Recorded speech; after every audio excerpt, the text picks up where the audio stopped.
네, 오늘 배우신 내용을 기준으로 10개 OX 문제 함께 풀어보겠습니다. 1번 지문 보시면 중개대상물 확인설명서 교부일자는 거래계약서 필수기재사항에 해당한다. 그랬었죠. 개업공인중개사가 중개 완성 시 작성하는 거래계약서는 권장되는 법정 서식조차도 없었지만 필수적인 기재사항이 모두 9가지가 있었습니다. 거래 당사자의 인적사항, 물건의 표시, 계약일, 거래 금액과 그 지급에 관한 사항, 물건의 인도일시, 권리 이전의 내용, 조건과 기한이 있었다면 조건과 기한, 그리고 확인설명서 교부일자가 있었죠. 그리고 그 밖에 약정 내용, 이 9가지가 거래계약서 필수 기재사항이었었으니까요. 맞는 말이고요. 2번, 공인중개사법 시행규칙에 개업공인중개사가 작성하는 거래계약서의 표준이 되는 서식이 정해져 있나요? 정해져 있지 않죠. 권장되는 서식도 정해져 있지 않고 단지 시행령 22조 1항을 통해서 필수적 기재사항만 9가지가 정해져 있을 뿐이었었습니다. 3번, 개업공인중개사가 하나의 거래계약에 대해서 서로 다른 둘 이상의 거래계약서를 작성한 경우, 다시 말해 이중계약서 작성한 거죠. 등록관청은 중개사무소 개설 등록을 취소할 수 있다죠. 할 수 있다. 거래계약서의 거래금액 등을 거짓으로 기재하거나 서로 다른 둘 이상의 계약서를 작성하는 것은 상대적 등록 취소 사유이기 때문에 등록을 취소할 수 있다라고 표현하는 것이 맞는 것입니다. 그 다음 4번 지문. 중개 의뢰인이 매도 가격을 미리 정하지 않고 그 이상 금액을 보수로 인정하는 순가 중개 계약의 경우 이에 대한 보수는 법정 한도를 초과할 수 없다. 4번 맞는 말이죠.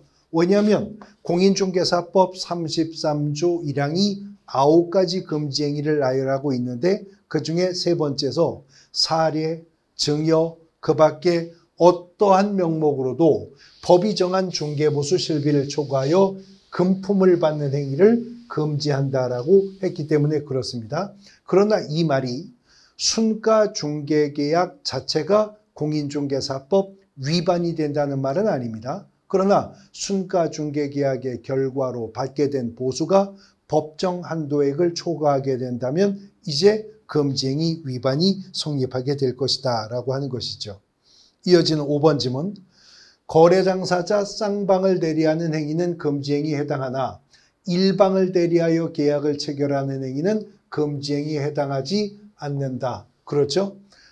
의뢰인과 직접 거래하거나 거래 당사자 쌍방을 대리하는 행위를 공인중개사법이 금지한다고 하는데 쌍방 대리는 예외도 없이 금지가 된다고 했습니다. 양 당사자의 사전 동의나 승낙이 있어도 쌍방 대리는 금지행위입니다. 그러나 당사자 중 일방을 대리하는 것은 금지행위 위반이 아니었었던 거죠. 6번 지문. 법정 한도를 초과하는 중개보수 약정은 그 한도를 초과하는 범위 내에서는 무효이다. 전부 무효의 법리가 적용되진 않는다는 거죠. 초과 부분. 법정 중개보수 한도액이 80만 원이었는데 100만 원을 중개보수로 받았다면 20만 원만 무효가 될 것이다 라고 하는 겁니다. 7번 지문. 등록관청은 개업공인중개사가 금지행위를 한 경우에는 중개사무소 개설 등록을 취소할 수 있다가 맞죠. 33조 1항에 있는 9가지 금지행위는 개업공인중개사가 위반하면 상대적 등록 취소 사유, 소속공인중개사가 위반하면 자격 정지 처분 사유에 속하는 것이었었으니까요. 8번째, 8번 지문. 누구든지 시세에 부당한 영향을 줄 목적으로 안내문 온라인 커뮤니티 등을 이용하여 특정 개업공인중개사 등에 대한 중개 의뢰를 제한하거나 제한을 유도하는 행위를 하여 개업공인중개사 등의 업무를 방해하면 3년 이하의 징역 또는 3천만 원 이하의 벌금형의 대상이 되는 것입니다. 그리고 33조 2항에 있는 5가지 행위는 모두 다 3년 이하의 징역 또는 3천만 원 이하의 벌금형에 속하는 행위였었던 거죠.